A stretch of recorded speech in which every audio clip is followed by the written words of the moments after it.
This is 86 kilo. That's 189 pounds. Out in the red singlet, Keith Gavin of Columbus, Ohio, wrestling for the Titan Mercury Wrestling Club. He's the 2013-2014 U.S. Open champion, and his opponent from the Challenge Tournament, Ed Ruth, from the Nittany Lion Wrestling Club. Ruth comes from Harrisburg, Pennsylvania. Ed Ruth has had a great Challenge Tournament and has earned the right to go against Keith Gavin in this best-of-3 series, Jake. Oh, this is the match I'm looking forward to, and you know what I love about this is all the Pennsylvania bias. You have two Pennsylvania native wrestlers and a Pennsylvania referee out there on the mat here tonight, Van. Well, you're not partisan to Pennsylvania by any stretch of the imagination. I mean, you grew up in Pittsburgh, Pennsylvania, and Keith Gavin comes out, wrestled at the University of Pittsburgh, and of course Ed Ruth from Harrisburg and the Nittany Lion Wrestling Club. Yeah, this is, I guess, a Pennsylvania match in front of us, isn't it? Yeah, absolutely, through and through. You know, and I know the Ohio people are going to be a little bit upset about this PA bias right here, but they're going to show that there's a great takedown right away by Ed Ruth. You have basically the veteran Keith Gavin out here, who's your world team member last year, and you have your new and up-and-coming Ed Ruth, and you know everyone knows that Ruth, three-time NCAA champion, is going to be very, very dangerous. I mean, he completed his college career with just 3 losses. Phenomenal, phenomenal. He was the NCAA champion in 2012, 2013, and 2014.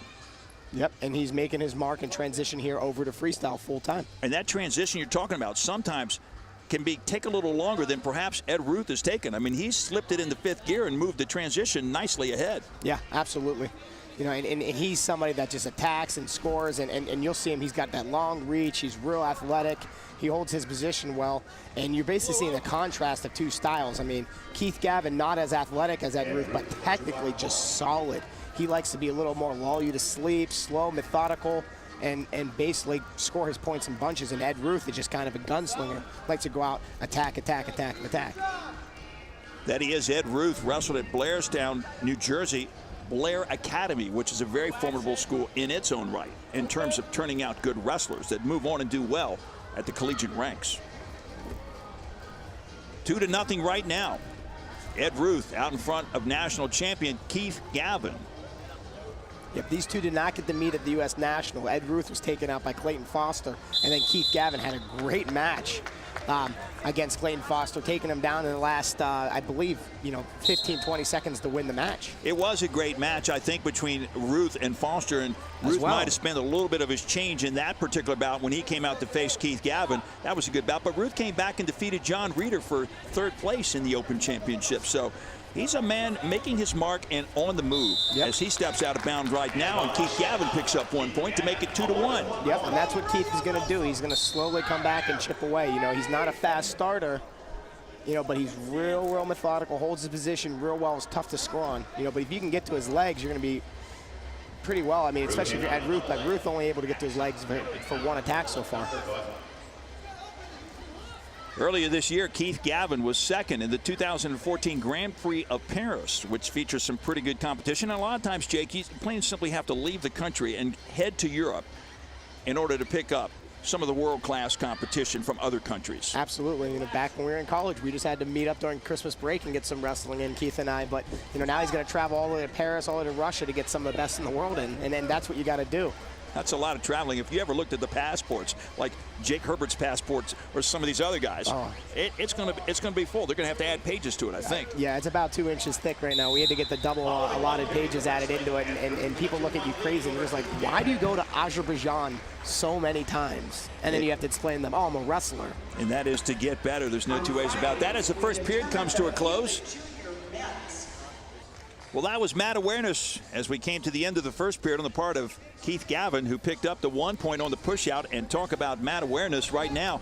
Gavin realizes he's down 2-1 as Ed Ruth goes in on the attack right now to Keith Gavin. That was some athleticism there, and that's what Ed Ruth is looking to make this. Keith Gavin's doing a fantastic job not letting Ed in on his legs, and I'm telling you what, if I'm wrestling Ed, I don't want him in on my legs either. You've got to have mat awareness, but you've also got to have match awareness, I think, Jake, just so you know where you are, not only on the golden circle, but in the course of the match itself. Yeah, it's hard. I mean, you got to be thinking wrestling the whole time, and you can't give up little things. There's Ruth working that front headlock very well, but Keith Gavin using the mat awareness, which you're talking about, to secure the 2 points and now tie the match. He knew where he was. He knew where he was. Now Ruth right now with 2 1-point push-out. Ruth right now with a 2-point takedown and 2 1-point push-outs on the part of Keith Gavin. The score looks like it's 2-2, but when you take a look at the criteria, one has a 2-point move and the other one has 2 1-point moves. Yep, and then that's Ed Ruth who's winning right now. Takes another shot. He's been really offensive here, and that was a great counter right there by Keith Gavin going to the Wizard, but Ruth trying to work his way back here. You'll see him with that right knee trying to get that ankle up, and the judge saying, hey, no improvement of action, let's bring it back up. And I believe they awarded Ed Ruth their 1 point for the... They did. They awarded 1 point. It was called a correct throw. We used to call that an appreciation point, but it was a correct throw on the part of Ed Ruth. They're making it now that, not a correct throw, but when you secure somebody down to a takedown where they have 3 points, but it's not a full takedown, they're awarding you 1 point for it right now. And this is a great scramble here by Ruth. Excellent scramble. And awarded the 2 points right there, and that's going to put him in the lead. 5-2 right now. We move towards the final minute of the second period in this bout, and you have to say that this 3 points looms large as a lead on the part of Ed Ruth. It is. I mean, Keith, you know, don't leave him out. He's got 2 push-outs right now, but he's yet to secure an offensive takedown on Ed Ruth. And Ruth is really showing his mettle, by the way. He will not let Keith get in on the inside and either set up anything or even execute anything.